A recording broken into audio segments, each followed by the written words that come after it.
बीते कुछ समय से हिजबुल्लाह इजराइल पर ताबड़तोड़ हमले कर रहा है और उसके हमलों में इजराइल को भारी नुकसान हुआ है। उसके सैन्य ठिकानों से लेकर सैन्य वाहन और हथियार भी नष्ट हुए हैं। उसके हमलों में इजरायली सैनिक भी मारे गए हैं। इजराइल अपने ऊपर हुए इन हमलों को छिपा भी नहीं पा रहा है, क्योंकि हिजबुल्लाह हमलों का वीडियो और बाकी डिटेल्स भी जारी करने में लगा है। अब हिजबुल्लाह के लड़ाकों ने दक्षिण लेबनान के सीमावर्ती शहर मरकाबा इलाके में इजरायली सेना पर घात लगाकर हमला किया, जिसमें कई लोग घायल हो गए हैं। हिजबुल्लाह ने यह हमला मंगलवार रात ठीक 10 बजे एंटी टैंक गाइडेड मिसाइल, जिसे ATGS भी कहा जाता है, उसे दागकर किया।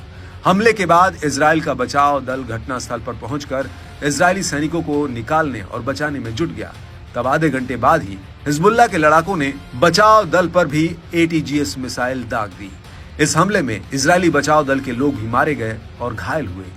इसके बाद रात 11 बजे के बाद इजराइल ने एक दूसरे बचाव दल को उसी इलाके में भेजा और हिजबुल्लाह ने इस बार वाले बचाव दल पर भी हमला कर दिया। इस बार हिजबुल्लाह ने तीसरी ATGS मिसाइल दागी थी। इन हमलों के बीच हिजबुल्लाह ने कहा कि उसके लड़ाकों ने इजरायली कब्जे वाली सेना पर रॉकेट आर्टिलरी के गोले दागे।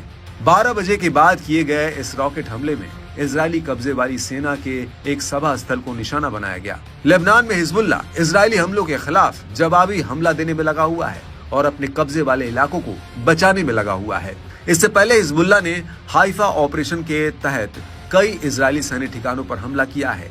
उसने इन हमलों का वीडियो फुटेज और अन्य डिटेल भी जारी किया है, जिससे कि इजराइल अपने ऊपर हुए इन हमलों को छिपाने ना पाए, क्योंकि कई जानकारों का कहना है कि इजराइल अपने ऊपर हुए हमलों को छिपाकर दुनिया के सामने खुद को ताकतवर दिखाने की कोशिश करता है। हिजबुल्लाह ने हाइफा हमले से जुड़े अपने एक ताजा बयान में कहा कि उसके लड़ाके इजरायली सैन्य ठिकानों और उनसे जुड़ी चीजों को निशाना बना रहे हैं और इन ताबड़तोड़ अभियानों को चलाते हुए वो इजरायली कब्जे वाले इलाकों तक भी पहुंच रहा है।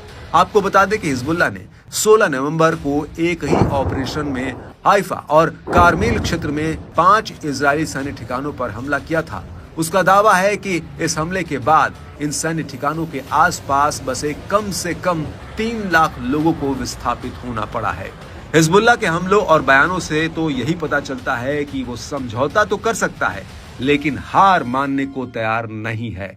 हिजबुल्लाह ने अपने बयान में भी कहा है कि वो आगे भी हाइफा की तरह हमले करने के लिए पूरी तरह से तैयार है।